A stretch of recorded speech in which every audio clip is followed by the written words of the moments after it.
I'm going to prod you with my inquisitive stick. Hello and welcome to the First4LCFC Podcast, where we're going to quickly look back over what must be considered something of a disappointing week for Leicester City. My name is Jamie Thorpe and I'm joined by Christian Mosen and Ed Butt. How are you both doing? Very well, thank you, Jamie. How are you? I'm really well. But I've decided that you don't need a surname. You're like Prince or Cher. You just Ed Butt. Oh, that's a lofty. Well, that's just a nice comment, isn't it? Really? Yeah. Thank you, Jake. There you go. I feel like we all need some good news after last night. So listen, let's straight into last night's game. Relegation strugglers, Fulham beat us in only their second win in the season, pulling themselves out of the relegation zone in what was a pretty seriously lacklustre performance from Leicester.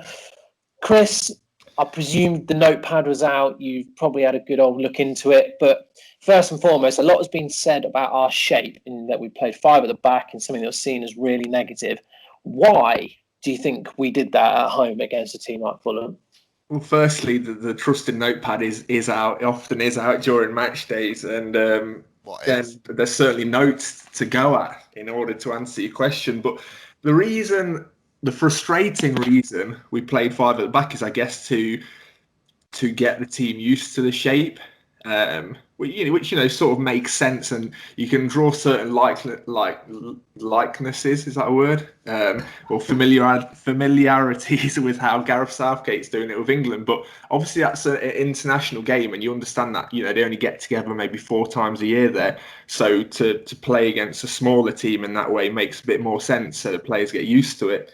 But for us to set up with 5 at the back at home against the Fulham side that have conceded, I think, 8 goals in the first 10 minutes or something like that of this Premier League season, to me screams a bit stupid, a bit silly, really, and a bit negative, a bit passive. Surely, in these instances, when you're playing a team low on confidence, you just want to go out, attack them, get that early goal, put them on the back foot. Because, as you can see from yesterday, they get the goals and they look a totally different team. They're playing with confidence. They're not scared of keeping the ball. So for me, it's just frustrating. And, the changes at half-time were predictable, but ultimately 45 minutes too late from what probably the majority of fans would have wanted to see, really. What one of the key issues, other than the shape, was there? You say the changes that you wanted to see came at half-time. How would you have changed it up earlier? I think it's a cultural thing for me. I find it being like a small team mentality thing. And obviously, we often get into the debate of are Leicester a big team? And for me, this is one factor that puts us down as a small team or a small club still, because of the way we line up against teams like Fulham. Do you see someone like Man United or Chelsea or even Spurs now? Yeah, probably because they got Mourinho, but. Do you see these bigger clubs lining up as negatively, or do you just see them being like the alpha club, if you like, and taking it to them? So in order to answer your question, I guess it's width, really, or attacking options. So we see Jamie Vardy, his home goal scoring record, if you take away penalties, is next to non-existent, really, in recent times.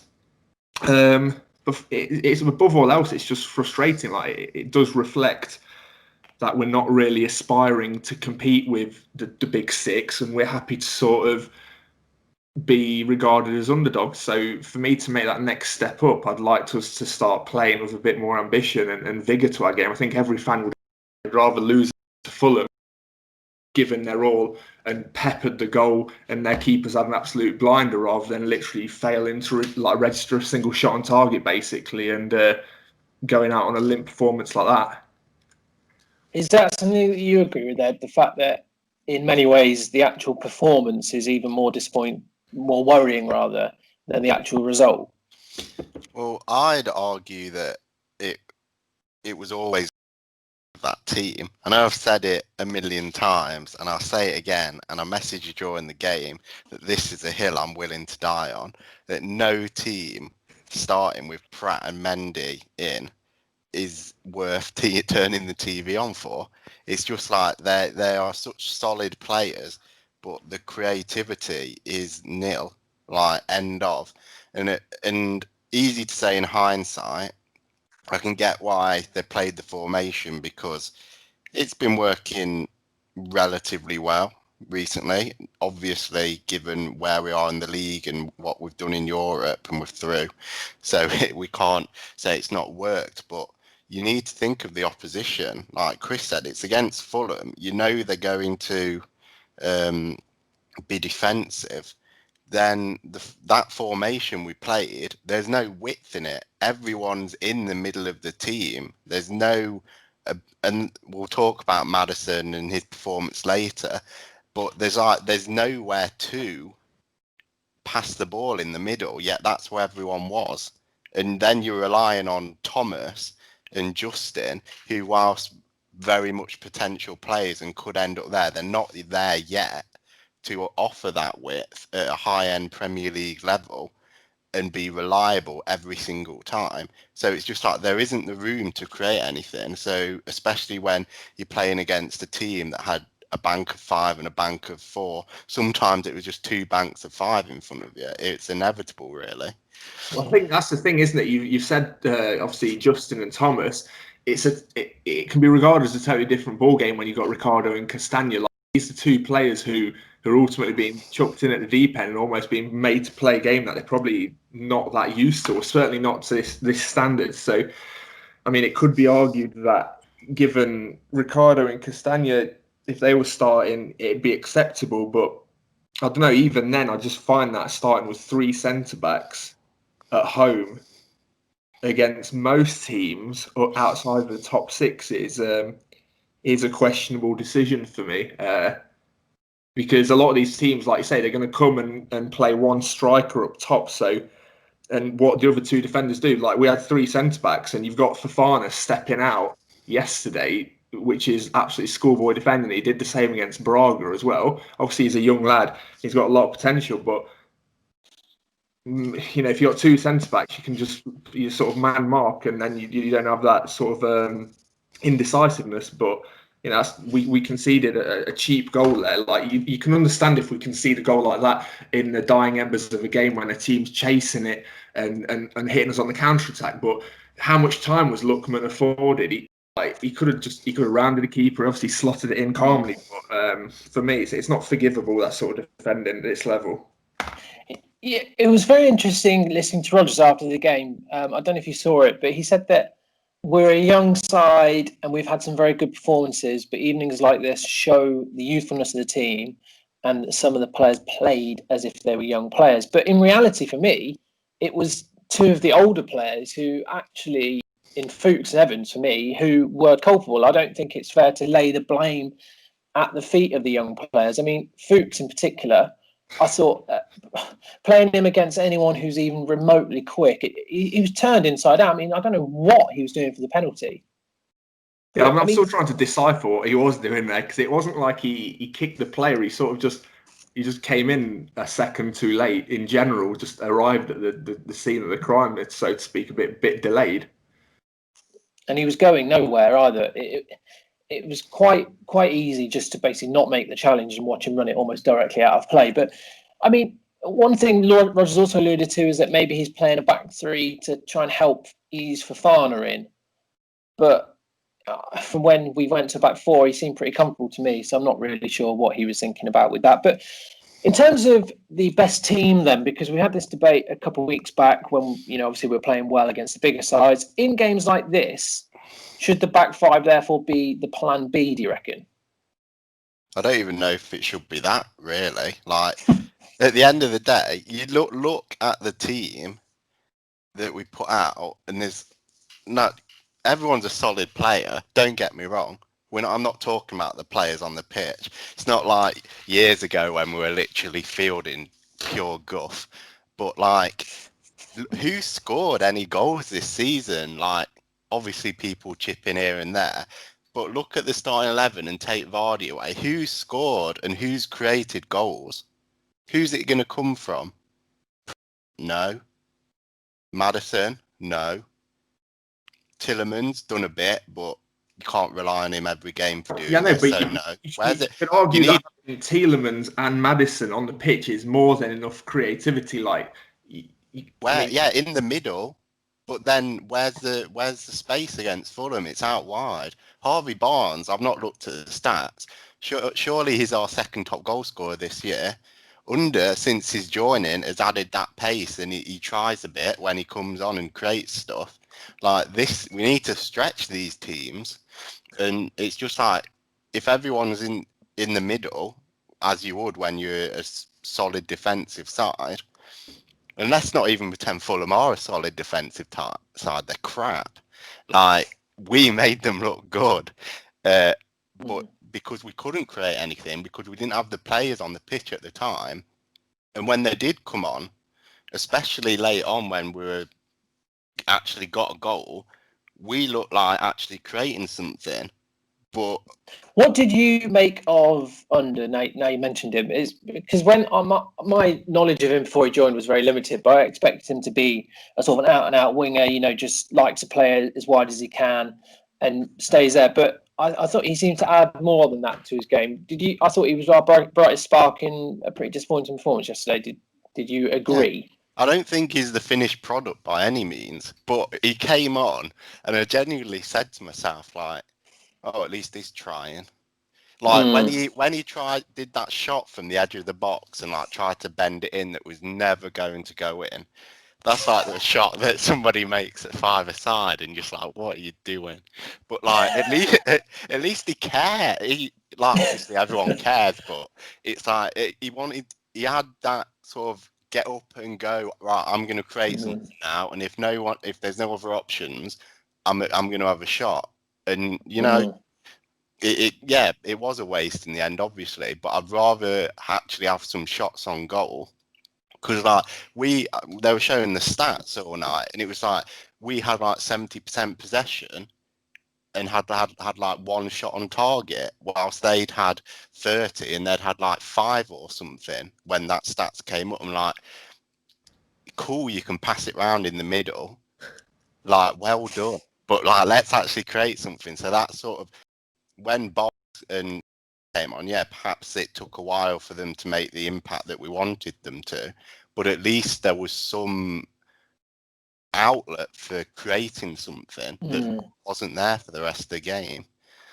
It did actually take us over half of the second half to have a shot, which is, in a game like that, when you're 2-0 down against a team like that, is just so depressing. But listen, one of the key people that have come in for criticism from the game last night is James Maddison, and you've both touched on it already. I mean, the fact that you've said, is Maddison going to be the man to create or score you a goal in the minute, and said no, tells you all you need to know. But the stat that did the round on Facebook, which I'll be honest, I haven't actually checked, but it sounds about right, is that he's only had 2 goals and 2 assists in the Premier League in a calendar year.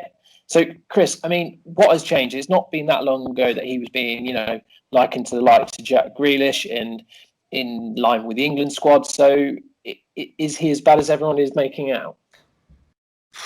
Is he actually developing as a player is my question under Brendan Rodgers and the coaching staff. He came through the Championship and he made the step up to Leicester City's first team very well. Obviously won a lot of plaudits, got a lot of media attention, gained a few, international call-ups and caps. But has his progression just staggered? For me, I point that down to, is he getting worked hard enough? Is he technically improving as a player?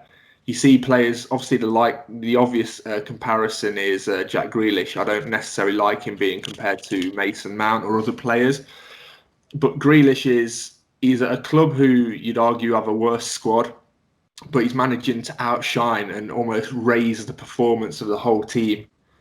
Players obviously look up to him. Players respect him. Yeah, he is he's got Aston Villa running through his veins, but that shouldn't really make a difference in terms of his playing ability.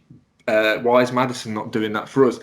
For me, I don't know. Like, obviously, we put that poll up. I put a poll up for an hour. It got 106 votes, and a lot of people, half of the people who voted, so around 50 people, said that he's actually playing below par. The other options were he's a key player, he's useful, or we're actually carrying him. But below par was sort of a standout.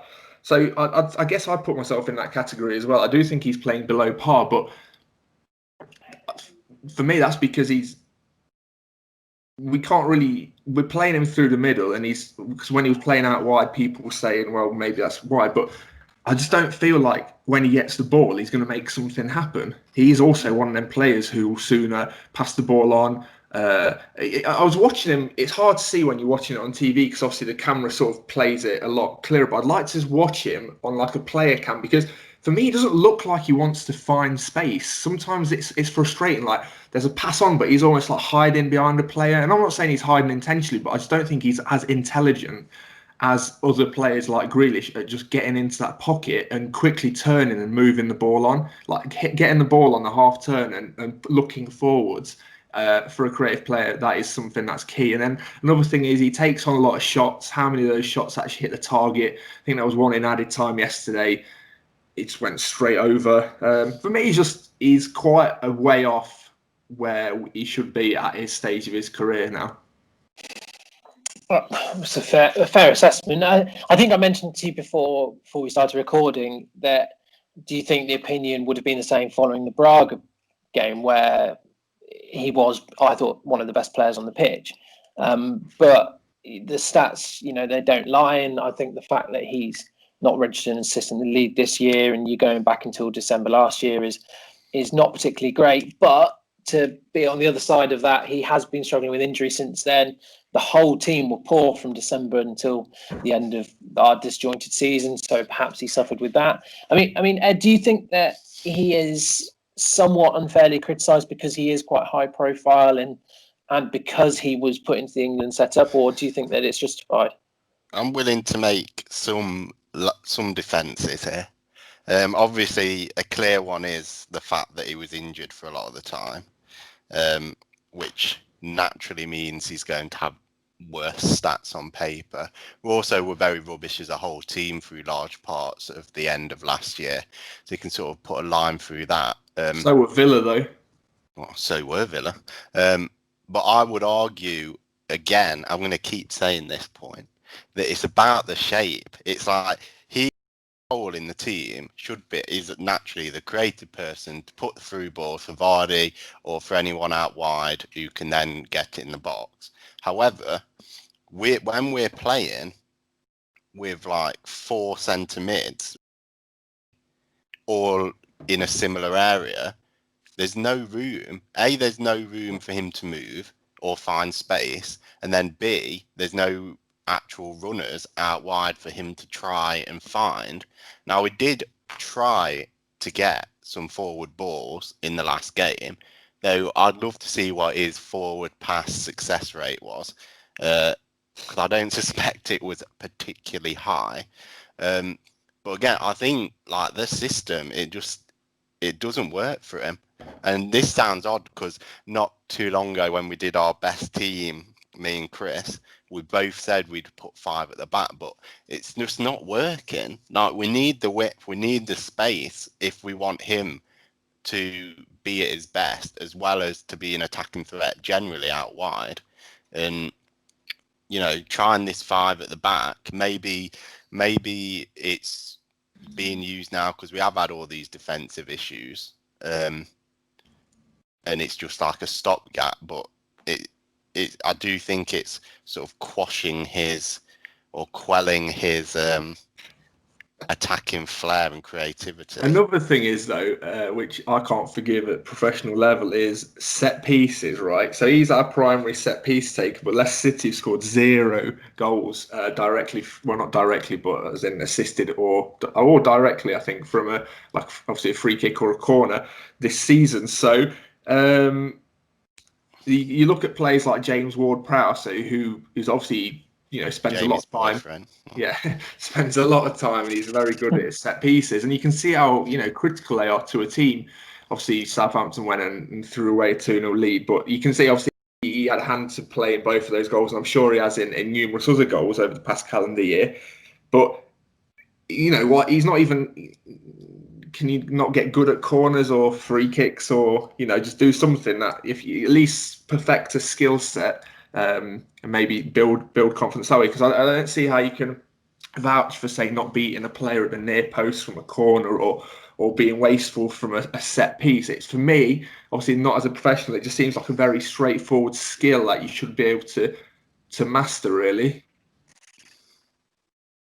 Yeah, and that is something that he gets criticised for a lot. I think, like you said, the comparisons with Ward-Prowse did rear their head. I do think more often than not, when people say it fails to beat the first man, more often than not, they are aiming for the near post. But it is very frustrating when it is quite clearly not that case. I mean, Ed, just because I know you love a stat, you did specifically request this one. He did try a lot of passes forward in the game, but you're right, his success at doing so was one of the lowest. But I mean, one Can thing we have that an I exact think number? he attempted 31 of his 59 passes went forward, and if you compare that to the likes of Tielemans and Mendy, it's some way off. And do you want the exact pass success rate? Because Yes, please. That would be great. Well, Mendy had a greater pass success rate than Maddison. He did, yeah. Forwards. Yes. There you go, Maddison's total pass success rate was all the way down at 49%, which is not very good. Less than half, that is. That is less than half, which is quick maths from you there. Well done. But I mean, one thing, I mean, I couldn't help but nibble on that Facebook post where I did see the stat. People having a pop at him about his work rate, which I think is really unfair. I don't know if you saw when they broke away when Casper was up for the corner. Who was it who made the block in our own box in the 90th minute, and it was Maddison. So I think it's harsh to criticise him for lack of effort. He was man marked out of the game by two players yesterday. Clearly identified him as the main man, and I thought he's excellent in the Europa League so far. So yeah, agree he's been below par, but I think people need to maybe this is why we can't have nice things as a fan base. We did the same thing with Mahrez. Right, we'll try. So anyway, look, we'll move on to the FA Cup, because we all sort of maybe missed it during the game. The draw actually happened, and we got a glamour tie, which we seem to get every couple of years against Stoke. Chris saying it's one of his favourite away trips off air before, which I'm sure hopefully he can go to. But listen, given everything that's going on, we've had this debate before about how you prioritise competitions, whether you know, when we had just the league and the FA Cup, we're like, what about rotation? But now we've got European football to think about. Chris, has your opinion changed in that you think perhaps in this competition we rotate quite heavily and prioritise the league and Europe instead? The classic debate rears its ugly head again. But no, this year I think there's other factors to take into account. I think obviously with the season ultimately being squashed in and having European football and already injured players that will be returning around the date of they'll be back for a while hopefully before then, but I just can't imagine us taking this competition seriously. We're looking at Stoke who are 8th. They're probably there or thereabouts in terms of where their supporters would have placed them, so they'll be up there with the playoffs if not more. It's one of those games, isn't it, that will it mean that much to either side?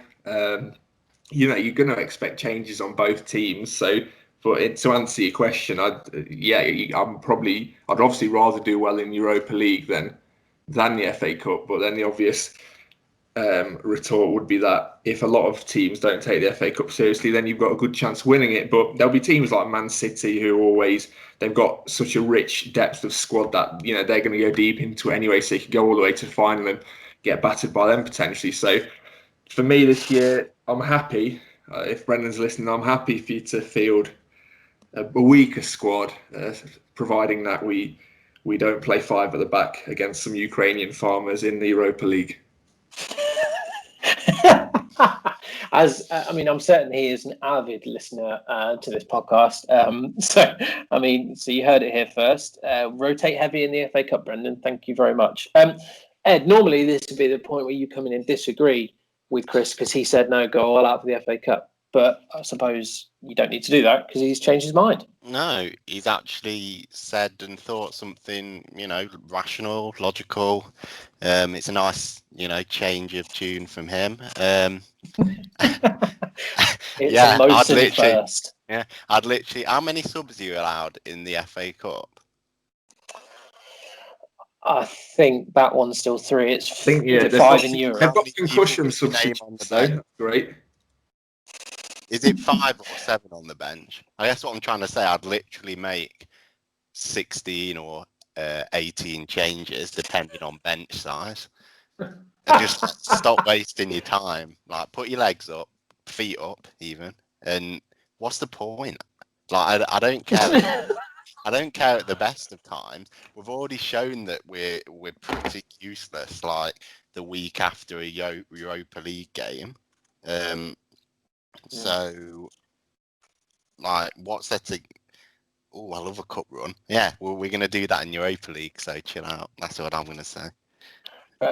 So, I mean, right, trying to move away from the very dramatic statements that's just come out with, headline being the FA Cup, what is the point? But in terms of the rotation question for the Thursday game, because obviously now we've qualified, we're into the last 32 officially, but we travel all the way to what I can imagine is sunny Ukraine to face Zorya for our penultimate group game. A win obviously gives us a great chance of topping the group, which I feel like could be quite important. Rogers has said we're due to welcome back the likes of Ricardo, Soyuncu and Ndidi. So with that in mind, Chris, who starts for you? I mean, is there anyone who you thought from last night they could really do with the rest, for example?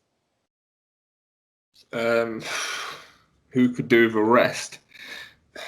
You stumped me with that question, because for me, we're not actually over the line in terms of Europa League top spot qualification. So as we've been proven in the past, we go in with a light squad, light team who's literally got nothing to lose, a lot to gain. They can still qualify somehow at home, which I don't know what the conditions are out there. It's presumably going to be cold. I'm not sure what the pitch is like. The pitch in Athens was woeful. I just feel like I'd rather us probably start, 7 proper first teamers, get that lead and bring him off, do the job properly rather than end up chasing a game. Because they weren't sluggish when they started a game against us when they came to us in the opening fixture. They should have scored. So they're a technically sound team. They're not absolute useless, but you'd like to think we should beat them. But I think we're only going to beat them convincingly if we take the tie seriously enough. They've shown that they're not going to sit in. If they're not going to sit in away from home, I doubt they're going to sit in at home. So for me, we need those creative players just to get the goals in. Otherwise, we could just be having another stalemate, which I'm sure would suit them because they'll be fancying their chances on the break as well. Yeah, I mean, they started brightly against his last game, didn't they? And arguably could have gone ahead. We obviously ran out convincing winners in the end, so fitness is quite clearly an issue. But I mean, you've got the likes of, Ayoze Perez, Unders obviously come off the bench, Barnes off the bench, Chowdhury not getting a game yet. Am I right in assuming that you would play all 3 of the returnees from the start, though? So that's Ricardo, Ndidi, and Soyuncu.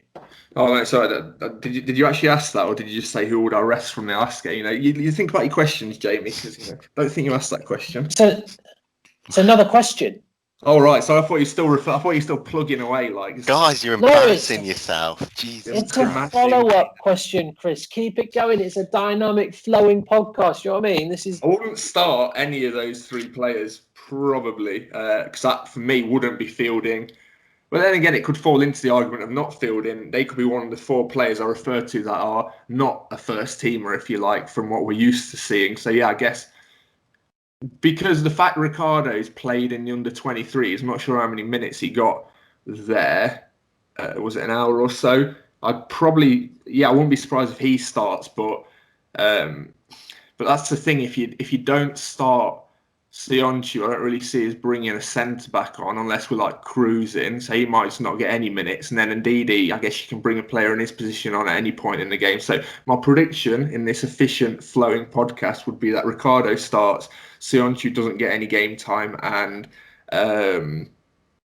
Ndidi comes on for 23 minutes.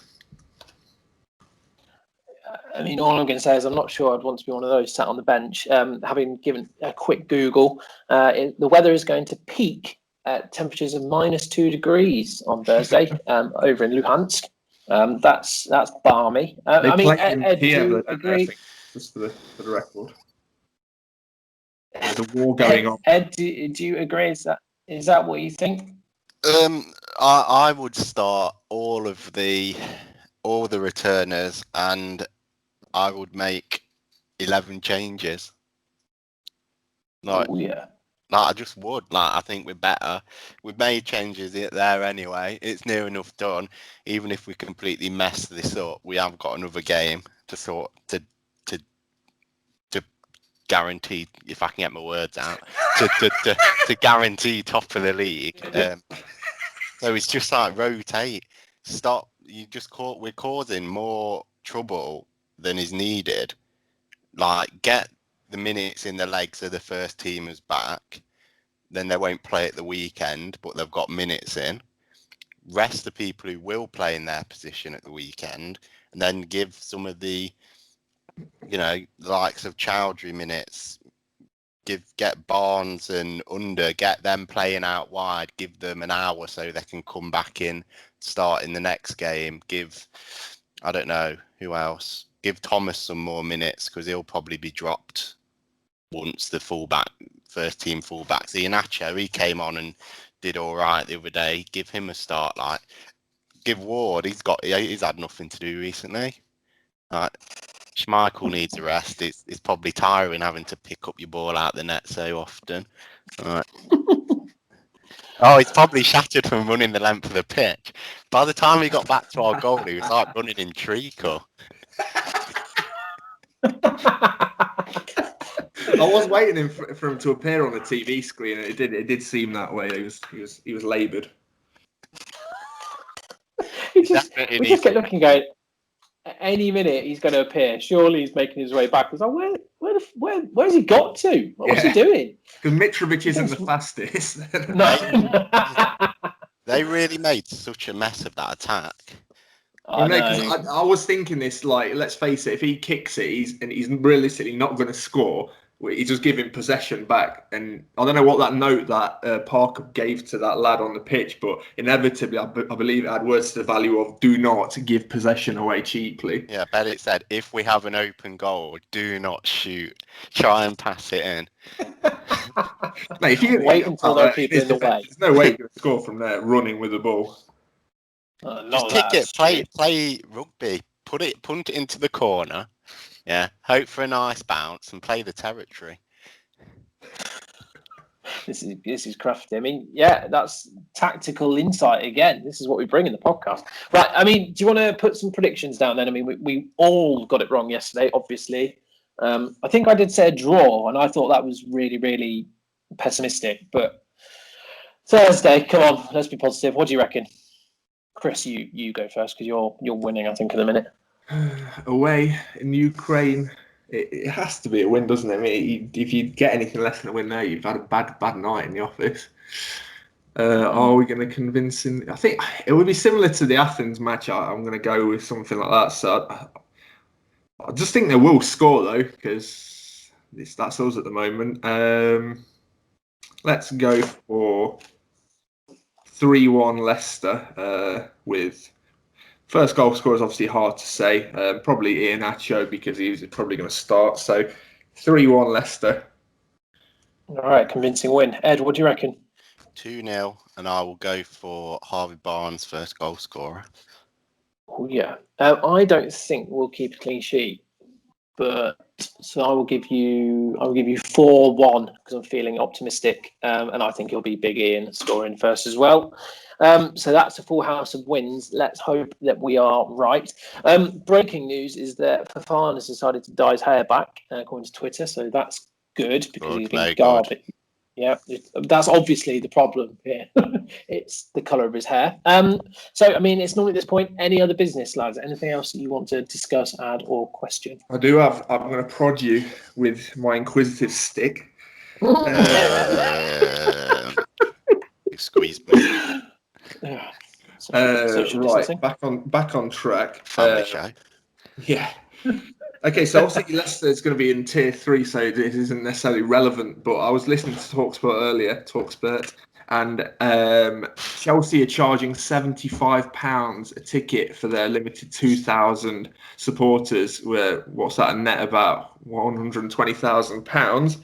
So, will you be, one, eager to be entering any form of ballot the club might offer when it comes to Leicester being allowed to let players in? And two, Players do you That's think probably where we went wrong against Fulham then. We didn't let any players into the ground. Good point. Let the players in first and foremost. Maybe Jamie can play.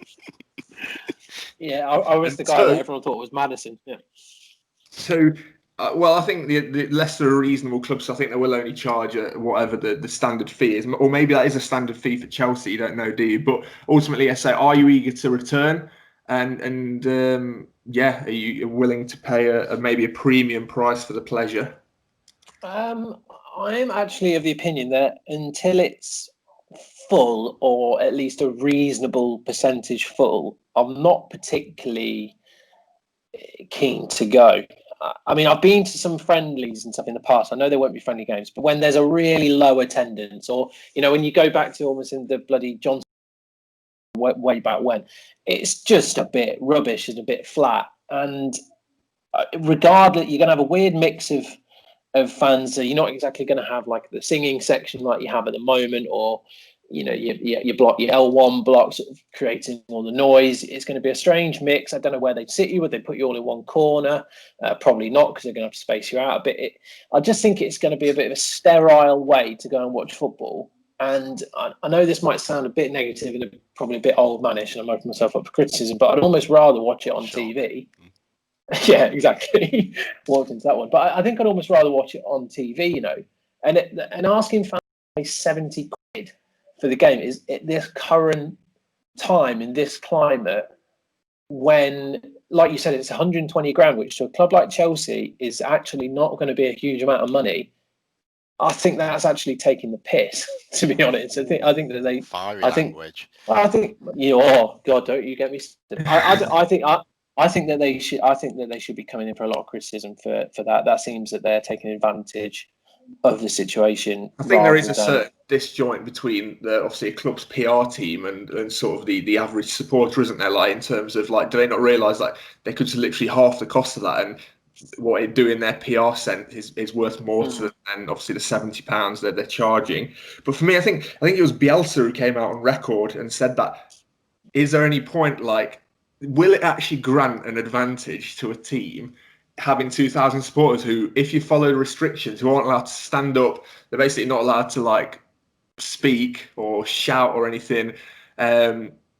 And he got pelters for that, saying like that's it's rude, it's disrespectful. Like, but for me, like, I'm looking at it thinking like it's just people. It's like sitting in a library. I mean, maybe it'll get like extra 1 or 2% out of the players, but I can't imagine it will. I don't know. And then there's obviously people saying like it's an unfair advantage, tier 2 teams and stuff. But for me personally, I don't think it's really going to make much of an impact at all.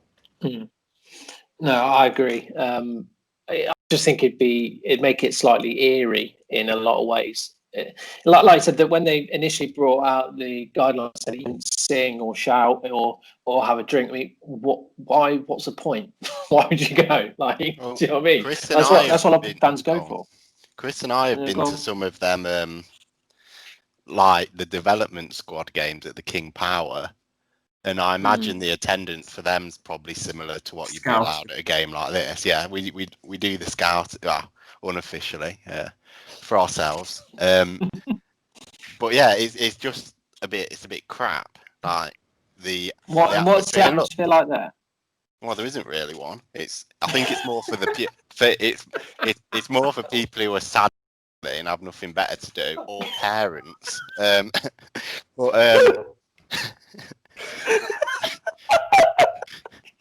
mean, you were both there. Yeah, well, that's the point. Are you grouping yourself in with that? They're not going to put them all in one. In that, they sort of cram you into one section, so you are within like arm's reach often of other people. But the point of this is they're not. You literally could be like 20 meters away from the person next to you. or well, that's probably no exaggeration, but at least like 5 to 10. It's 2,000 people. It's like there'll be like one person on every row intermittently around the ground. I don't know how many rows there are, but like it's, or I don't know, maybe for the Sky cameras they'll try and like put everyone in the side where the cameras are, but then that's just going to look even weirder because it's just going to be like a random person and then like 5 or 6 seats later another person, and then throughout the and it's just, I don't get the point really. Yeah, just sat in complete silence. well, yeah, It'd just be a bit strange. So if that answers your question, Chris, I think that's a resounding no. No, you won't be rushing to enter the ballot. There you go. No, you went to the ballot, not Chris. with it. I won't be entering the ballot. No, I think it's sterile enough. We've had this discussion when it's a packed King Power. Oh. Yeah, well, Maybe let's hope that is not too far away. No. Do you think we'll have a full stadium this season? I'll keep the ball rolling. I don't want the convo to go as stale as Chris views our atmosphere. I don't think there'll be. I think there'll be limited crowds in the Euros still. Yeah, I'm hoping that we can go to the away fixtures in the next rounds of the Europa League. That's what my very optimistic brain is thinking at the minute. Wouldn't that be nice? Because we're going to get there and we're going to qualify top of the group. Right, so that seems as good a point as any to leave it, Ed, unless you've got anything further that you want to ask. No, it sounds like you need to get back to work, so you close that one down quite quick, so don't let me get in the way. No, for the purposes of this, in case my employer's listening, I do this after work, Ed, as you know. Isn't your employer in our own dad? I don't think he he's not going to sack you. He's one of them. Big John. Oh, for the love of Christ, please cut that bit out. But yes, let's leave it. Let's leave that on there then before I get myself in trouble and have a P45. So thank you very much for listening. If you made it this far, please do send us any feedback as always. Like, rate, subscribe. We really appreciate it.